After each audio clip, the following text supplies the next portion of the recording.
Hello garden में आपका एक बार फिर से स्वागत है। यह है एपिसोड नंबर 160 और इसमें जियान की एल्केमी स्किल्स 8th ईयर में एडवांस होने जा रही हैं। आई होप आपको पिछला एपिसोड पसंद आया होगा। अगर अभी तक उसे नहीं देखा है तो इससे पहले उसे देखो, लिंक डिस्क्रिप्शन में मिल जाएगा। खैर चलो हम उसका शॉर्ट रिकैप कर लेते हैं। पिछली पार्ट की शुरुआत में जैसे ही शाओविंग उस स्पिरिचुअल बैरियर को तोड़ती है, जियान की टोली वहाँ से फटाक से रफू चक्कर हो गई थी। जियान के ग्रुप के सभी लोग अलग अलग डायरेक्शन में भागते हैं जिससे एक ही बार में वो कैप्चर न हो पाए। जिस डायरेक्शन में शाओविंग भाग रही थी वहीं पे जियान शूट होता है। कुछ समय के बाद इन दोनों की मुलाकात होती है सोंगचिंग से। फिर क्या ये तीनों दोबारा से भागना शुरू कर देते हैं, लेकिन इस बार इनका जिससे सामना था उसकी स्ट्रेंथ भी 2 जोन पे पहुंच चुकी थी। इनके सामने का स्पेस डिस्टॉर्ट होता है और वो ब्लैक क्लोथमैन अपीयर हो गया था। ये सबसे पहले टारगेट करता है शाओविंग को। इसी सीन में हमें सोंगचिंग के असली रंग दिखाई दिए थे। जैसे सोंगचिंग देखता है कि शाओविंग के ऊपर हमला हो गया है, वो वहाँ से अपनी जान बचा के भाग लेता है। लेकिन हमारा ठरकी जियान किसी असहाय कन्या को अकेला कैसे छोड़ सकता था। वो अर्थ रीवन पपेट का यूज करके उस अटैक को ब्लॉक करता है, जिससे शाओविंग और उसे भागने का टाइम मिल गया था। लेकिन जियान के एक्शन की वजह से ब्लैक क्लोथमैन की गुस्सा फोकस हो जाती है जियान पे। वो बंदा जियान के सामने अपीयर होकर खतरनाक अटैक को लॉन्च करता है। अगर ये अटैक जियान से टकराता तो फिर जियान की वहीं पे चटनी बन जानी थी। तभी एंट्री करती है हमारी जिया और जियान की जान बचाता है शांगजान। वेल शांगजान इस 10,000 मेडिसिन माउंटेन रेंज का ओवरलॉर्ड है। मामला का एस्केलेट हुआ था। हमें मालूम पड़ता है कि वो ब्लैक क्लोथ ओल्ड मैन है मुगू। फिर शांगजान और मुगू के बीच में फाइट होती है। एंड में आके शांगजान ट्रांसफॉर्म हो गया था। इसकी एक्चुअल बॉडी होती है ड्रैगन वियर की, जो बहुत ही खतरनाक ब्रूट स्ट्रेंथ को पोजेस करता था। अगर ओल्ड म्यू को ये फाइट जीतनी थी तो उसे शांगजान से लाइफ और डेथ बैटल करनी पड़ती। ऐसा करने के बाद उसके पास स्पिल गैदरिंग में पार्टिसिपेट करने की एनर्जी नहीं बचती।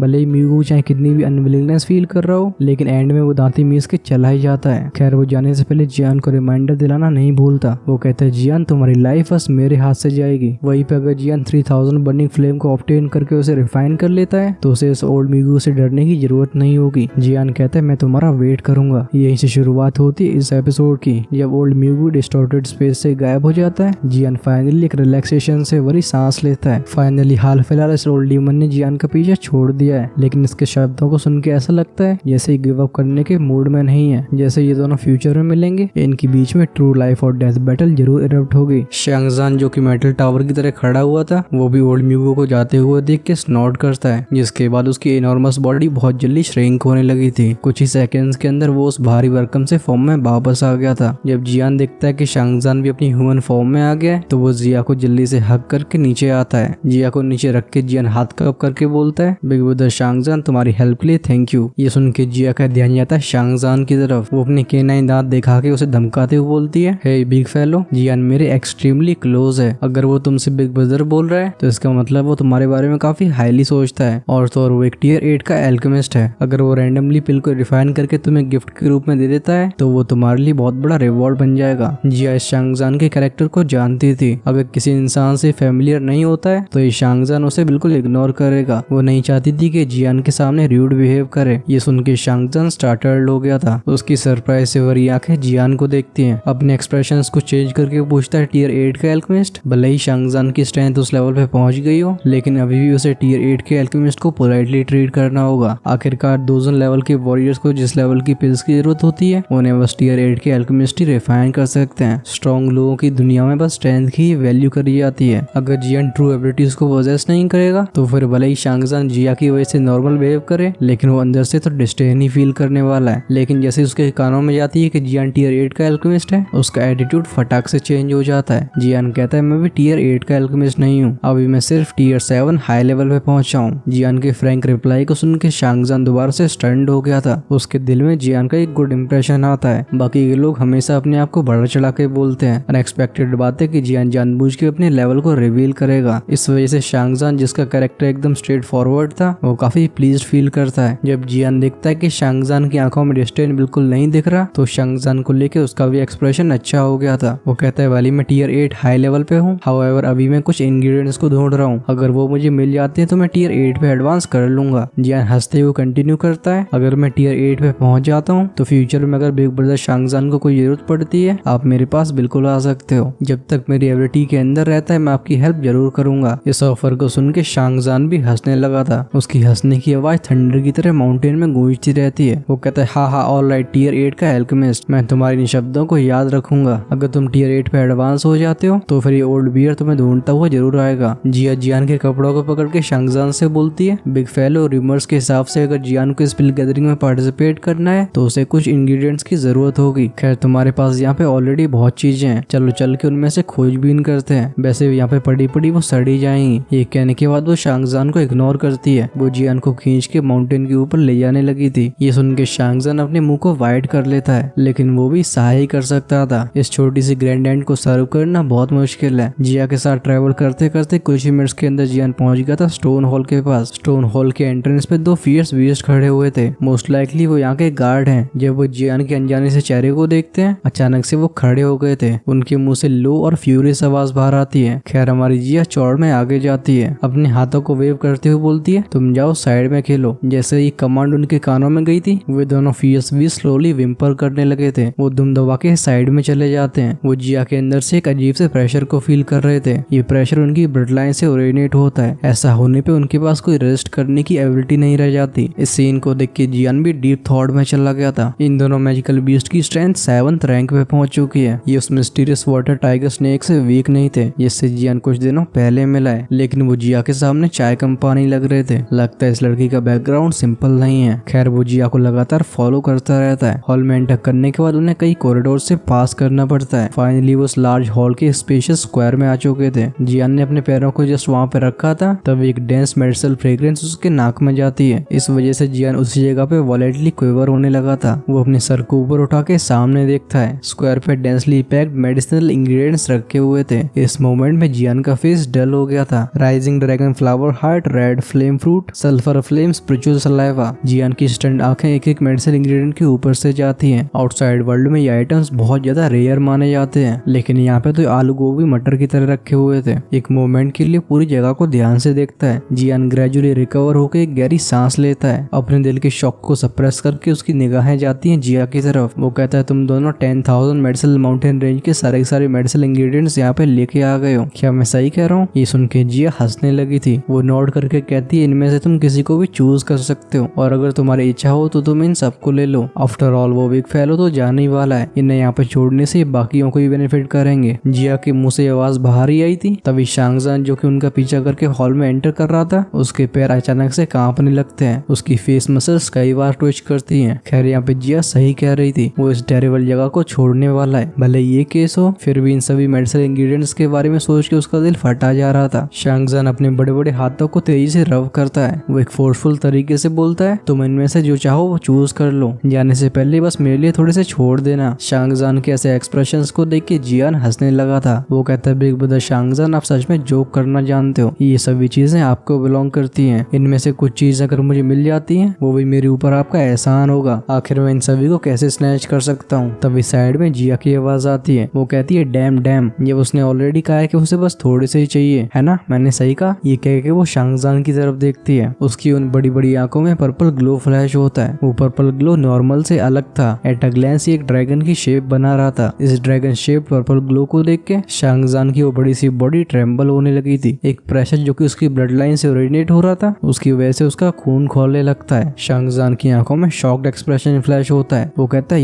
ये तो एंसेस्टर ड्रैगन का प्रेशर है। उसकी वो स्ट्रेट बॉडी चुपचाप से झुक जाती है। वो हंस के कहता है, बिल्कुल सही कहा, बिल्कुल सही कहा। लिटिल ग्रैंड बिल्कुल सही कह रही है। ब्रदर जियान, तुम इन सबको ले सकते हो। अगर तुम इनमें से कम लोगे तो तुम लगता है मुझे नीचा दिखा रहे हो और मैं तुमसे गुस्सा हो जाऊंगा। ये सुन के जियान का माउथ भी वाइड हो गया था। उसे समझ में नहीं आ रहा था कि वो रोए या फिर हंसे। ये शांगजान सच में इंटरेस्टिंग था। खैर जियान हेल्पलेस तरीके से नोट करता है। ये देख के साइड में खड़ी जिया हंसने लगी थी। तभी जियान की फिंगर उसके फोरहेड पे फ्लिक होती है। वो जानता था कि शांगजान का जो अचानक से चेंज हुआ है वो इस छोटी सी लड़की की वजह से ही है। अब क्योंकि शांगजान ने खुद इस तरीके से बात करी है, तो फिर जियान के पास कुछ कहने को रह नहीं गया था। वो कहता है, अगर बिग ब्रदर शांगजान आप ऐसा कह रहे हो तो फिर मैं भी हेजिटेट नहीं करूंगा। वैसे ये बात सही है कि मुझे कुछ चीजों की जरूरत है। एक बार हाथ कप करने के बाद वो मेडिसिनल इंग्रेडिएंट्स के बीच में घुस गया था। उसकी आंखें केयरफुल ऑब्जर्वेशन करना शुरू कर देती हैं, जिससे जरूरी मेडिसिनल इंग्रेडिएंट्स उसे मिल सके। जो जड़ी बूटियां स्क्वायर पे इकट्ठी हुई थी, वो 10,000 मेडिसिनल माउंटेन रेंज का सारा कलेक्शन थी। इनमें बहुत ज्यादा वैरायटी होती है। इन्हें देख के जियान चकाचौंध सा होता है। इस वजह से जियान को भले ही मेडिसिनल इंग्रेडिएंट्स को अच्छे से आइडेंटिफाई करना आता हो, तब भी उसे इन जड़ी बूटियों के बीच में आधे घंटे तक खड़ा रहना पड़ता है। फाइनली उसे 3 इंग्रेडिएंट्स मिल जाते हैं, dragon core, 9 leaves mushroom, demon blood, spiritual fruit pulp, और लास्ट जड़ी बूटी होती है असेंडिंग इमोर्टल ग्रास। टास्क। इस बार जियान को दिए गए 3 टास्क आइटम्स में यही 3 थे, लेकिन लक भी देखो कैसा है, जियान को ये तीनों एक ही जगह पे मिल गए। ऐसा होने से बिना कोई एफर्ट लगाए उसका टास्क कंप्लीट हो गया। इन तीनों रेयर मेडिसिनल इंग्रेडिएंट्स को अपने हाथों में देख के इवन जियान भी अपने मानसिक संतुलन को मेंटेन नहीं कर पा रहा था। उसके चेहरे पे कड़वाहट से भरी स्माइल आती है। लगता है जितनी अभी तक पिल गैदरिंग हुई है और जितनी पिल गैदरिंग फ्यूचर में होगी, उनमें से सबसे आसानी से इंग्रेडिएंट्स को इकट्ठा जियान ने किया है। इन तीनों टास्क आइटम्स को अपनी स्टोरिंग में रखने के बाद जियान दोबारा देखता है स्क्वायर की तरफ। अभी उसे एक स्पेशल मेडिसिनल इंग्रेडिएंट की जरूरत थी जिसका नाम था हेवनली नम जेड एसेंस। इस चीज का इस्तेमाल करने के बाद ही वो कोर सोल मैरो मेडिएट होगा। जब तक जियान कोई चीज मिल जाती है तब तक जियान कोर सोल मैरो का पूरा फायदा उठा पाएगा। तब जियान इस चीज पर रिलाई करते हुए सो कॉल्ड सोल स्टेट में परफेक्टली एंटर कर जाएगा। एल्केमी के 8th ईयर के दरवाजे उसके लिए खुल जाएंगे। इस हेवनली नम जेड एसेंस को ढूंढना बहुत मुश्किल था। ये एक तरीके का पत्थर था, लेकिन ये पत्थर नहीं भी होता है। अगर एक्सपर्ट के पास अच्छा एक्सपीरियंस नहीं है तो उसके लिए इस हेवनली नम जेड एसेंस को आइडेंटिफाई करना बहुत टफ होने वाला है। जियान की आंखें स्थिरता से चारों तरफ देखती हैं। इस स्लो इन्वेस्टिगेशन के दौरान टाइम बहुत जल्दी पास होता है। पलक झपकते 1 घंटा बीत गया था। इस समय के दौरान शांगजान इम्पेशेंट हो गया था। वो पीछे मुड़ के हॉल के बाहर चला जाता है। पत्थरों से बनी सीढ़ियों पे बस जिया बैठी रह गई थी। अपने दोनों गालों को हाथों से सपोर्ट करके वो जियान को देख रही होती है। ओकेजनली वो यान करती थी, हिंदी में बोले तो जमाई लेती थी। खैर भले टाइम जल्दी से फ्लो हो रहा हो, लेकिन जियान के पैरों की तेजी बढ़ती नहीं है। मेडिसिनल इंग्रेडिएंट्स को आइडेंटिफाई करते समय जल्दबाजी नहीं करी जा सकती। आफ्टर ऑल बहुत सारी जड़ी बूटियां देखने में एक जैसी लगती हैं। अगर आइडेंटिफायर सीरियस नहीं रहेगा तो उन्हें पहचानना बहुत डिफिकल्ट होगा। जड़ी बूटियों को ढूंढने में भी बहुत ज्यादा समय लगता है, लेकिन अच्छी बात है कि जो लोग मेहनती होते हैं वो एंड में जाके सफल हो ही जाते हैं। जब जियान स्क्वायर के दूसरी तरफ जाने लगा था उसके पैर अचानक से पॉज होते हैं। एक स्पॉट पे अभी उसकी आंखें फोकस थी। बाकी मिट्टी में एक पत्थर पड़ा हुआ था। दूसरे देखने पे ग्रीन कलर की रॉक एकदम नॉर्मल पत्थर की तरह लग रही होती है, लेकिन जब कोई इसे अप्रोच करेगा तो वो डिस्कवर करेगा कि इसके ऊपर कई स्ट्रेंज लाइंस हैं और तो और स्टोन की सरफेस थोड़ी ट्रांसपेरेंट थी। अगर इस पत्थर को उठा के सनलाइट के सामने ले जाया जाता है तो इसके अंदर एक विस्कस लिक्विड फ्लो करता हुआ दिखाई देगा। एक मोमेंट के लिए जियान इस ग्रीन कलर की रॉक को देखता रहता है। फाइनली उसने एक्सेल किया था। जियान अपने अंदर के जॉय को सप्रेस करता है। नीचे झुक के उसने इस ग्रीन कलर की रॉक को हाथ में उठा लिया था। जब उसके हाथ इस ग्रीन कलर की रॉक को टच करते हैं, जियान एक कूल सेंसेशन को फील करता है। इसे हिलाने से वाटर के शेक होने की आवाज आती है। जियान अपने दिमाग को फोकस करके इस ग्रीन कलर की रॉक को थोड़ी देर के लिए ऑब्जर्व करता है। केयरफुल इंस्पेक्शन के बाद ही वो सर्टन हुआ था। जियान कहता है हेवनली नम जेड रॉक, ये जगह सच में 10,000 मेडिसिनल माउंटेन रेंज कहलाने के लायक है। जियान इस इंग्रेडिएंट को अपनी स्टोरिंग में स्टोर कर लेता है। अगर वो इस चीज के बारे में बाहरी दुनिया में सर्च करता है तो फिर इसे ढूंढने के लिए उसे बहुत ज्यादा एफर्ट और टाइम लगाना पड़ेगा, लेकिन यहाँ पे तो अपने सर को झुका के बस देखना होता है। लास्ट आइटम को ऑब्टेन करने के बाद जियान पीछे मुड़ा था। उसकी आंखें फोकस होती हैं जिया के ऊपर। अभी वो स्क्वायर के साइड में सीढ़ियों पर बैठी हुई थी। ये देख के जियान के चेहरे पे स्माइल आ जाती है। जियान को आते हुए देख जियान भी फोकस्ड मोड में जाती है। वो कहती है क्या तुम्हें वो मिल गया? जियान स्माइल करके नोट करता है। एक्साइटेड एक्सप्रेशन के साथ जिया पूछती है हम यहाँ से कब जा रहे हैं? उसे स्पिलरल में रहते हुए ऑलरेडी कई दिन हो चुके हैं। हालांकि खाने के लिए यहाँ पे कई अच्छी अच्छी चीजें हैं, लेकिन ये जगह दूसरी कॉन्टिनेंट जैसी लाइवली नहीं है। ये सुन के जियान का एक्सप्रेशन सॉलम हो गया था। वो कहता है मेरे लिए एक सीक्रेट चैम्बर को ढूंढो, मुझे कुछ चीजों को प्रिपेयर करना होगा। कोर सोल मैरो को ढूंढना बहुत ज्यादा डिफिकल्ट होता है। अगर वो इसे इस बार में सही से प्रिपेयर नहीं कर पाता है तो फिर ये कहा नहीं जा सकता कि ऐसा ट्रेजर उसे दोबारा कब मिलेगा। इस वजह से वो प्रिपरेशन को हल्के में नहीं ले सकता था। जियान की ग्रेव चेहरे को देख के जिया भी फटक से नोट करती है। वो जियान को लेके स्क्वायर से चली जाती है। फाइनली आ जाते हैं एक हिडन रॉक चेम्बर के सामने। जियान स्टोन चेम्बर की तरफ जाते हुए बोलता है जब तक मैं यहाँ से बाहर नहीं आता हूँ तुम किसी को अंदर एंटर मत करने देना। ये सुन के जिया तेजी से नोट करती है। वो कहती है ठीक है बिल्कुल रिलैक्स करो। इसे एग्री करते हुए देख जियान रिलैक्स फील करने लगा था। वो स्लोली चेम्बर की तरफ आगे बढ़ता है। हमें पत्थर के दरवाजे की बैंग साउंड सुनाई देती है, जिसके बाद वो डोर बंद हो गया था। ये स्टोन चेम्बर बहुत स्पेशियस नहीं था, लेकिन जियान की प्रिपरेशन के लिए काफी था। चारों तरफ से वार्म लाइट नीचे आती है, जिससे नीचे का अंधेरा गायब हो जाता है। जियान फटाक से स्टोन चैम्बर के स्टोन बेड पे आ गया था। फाइनली वो क्रॉस सीटेड पोजीशन में बैठ जाता है, लेकिन जियान तुरंत ही एक्ट नहीं करता। उसकी दोनों आंखें बंद होती हैं और वो अपनी दिल की रिपल्स को शांत करने लगता है, जिससे बीच में वो डिस्ट्रैक्ट ना हो सके। अगर जियान 8 टियर में सक्सेसफुली एडवांस करना चाहता है तो फिर वो कोर सोल मैरो के सक्सेसफुल प्रिपरेशन पे डिपेंड करेगा। डिस्ट्रैक्टेड होना तो बिल्कुल अलाउड ही नहीं है। जियान की आंखें आधे घंटे तक बंद रहती हैं। फाइनली वो उन्हें ओपन कर लेता है। अब उसकी उन डार्क ब्लैक आईज में कोई भी रिपल नहीं दिखाई देती। वो किसी गहरी खाई की तरह लग रही थी। जियान गहरी सांस को छोड़ता है। है। जैसे उसके हाथ सामने के स्पेस को रब करते हैं 3 जेड बॉक्सेस अपीयर होते हैं। चुटकी बजाते ही एक बॉक्स ओपन होता है। एक अनयूजुअल फ्रेग्रेंस रूम में फैल गई थी और जियान अपने फोकस्ड मोड में इन तीनों ही चीजों में कोर सोल मैरो और पिल स्प्लिट सीरम को बिना रिफाइनमेंट के प्रिपेयर किया जा सकता था। बस इनकी क्वांटिटी को अच्छे से कंट्रोल करने की जरूरत थी। और अगर जियान उस हेवनली नम जेड एसेंस को यूज करना चाहता है तो उसे उसके अंदर के स्टोन एसेंस को रिफाइन करना होगा। खैर वो रिफाइनमेंट बहुत डिफिकल्ट टास्क नहीं है, स्पेशली करंट जियान के लिए। एक इशारे पे सामने फ्लोट करने लगता है ग्रीन कलर का रॉक। जियान सामने फ्लोट कर रहे हेवनली नम जेड एसेंस को ध्यान से देखता है। जैसे उसने अपने मुंह को खोला था ग्लेस लोटस हार्ट फ्लेम बाहर आई थी। तुरंत ही वो इंग्रेडिएंट से लिपट जाती है। ये फ्लेम जस्ट अपीयर हुई थी। जियान के कंट्रोल के अंदर इसका टेम्परेचर बहुत खतरनाक तरीके से राइज होने लगता है। अभी सिर्फ 30 सेकंड पास हुए थे, हेवनली नम जेड एसेंस में कई क्रैक्स आ जाते हैं। इसमें से एक हल्का सा सैंड भी बाहर आने लगा था। इस सीन को देख के जियान हल्के से नॉड करता है। जैसे वो अपनी फिंगर को फ्लिक करता है एक हल्की सी फोर्स उस नम जेड एसेंस से टकरा गई थी, जिसके बाद हमें क्रैकिंग साउंड सुनाई देते हैं। नीचे कई रॉक के फ्रैगमेंट्स गिरने लगे थे। फाइनली हमें दिखाई देता है हिडन व्हाइट स्लरी। जैसे जियान देखता है कि व्हाइट कलर का स्लरी अपीयर हो गया है, फ्लेम का टेम्परेचर लो कर दिया गया था। इवेंचुअली वो फ्लेम छोटे से क्लस्टर में बदल जाती है जो उस पत्थर के नीचे जलने लगती है। देखने से ऐसा लग रहा था जैसे व्हाइट कलर की सूप को एक पत्थर की बोल में बनाया जा रहा है। इस लिक्विड में चर्न होकर बबल क्रिएट हो रहे थे। हर बार जब वो बबल फूटता था इसके अंदर से एक फिशी स्मेल फैलती थी। ये फिशी स्मेल तब आती है जब स्टोन एसेंस के अंदर से इम्प्योरिटीज बाहर आ रही हो। अगर कोर सोल मैरो को अच्छे से मेडिएट करना है तो फिर इसे अच्छे से रिफाइन करना होगा। इस तरह की रिफाइनमेंट जियान का ज्यादा समय नहीं लेती। 10-15 मिनट के अंदर इस व्हाइट लिक्विड में से वो फिशी स्मेल निकल गई थी। स्टोन एसेंस को रिफाइन करने के बाद जियान का एक्सप्रेशन चेंज नहीं होता। वो अपने हाथ को वेव करता है। एक एक्सक्लूसिव सी जेड बॉटल और कुछ बर्तन उसके सामने अपीयर हुए थे। एक इशारे पे तीनों जेड बॉक्सेस में से लिक्विड बाहर आया था। फाइनली वो तीनों लिक्विड सामने की कटोरी में इकट्ठे हो जाते हैं। जब ये तीनों तरीके के लिक्विड एक दूसरे से कांटेक्ट में आते हैं हमें सिजल सिजल की साउंड सुनाई देती है।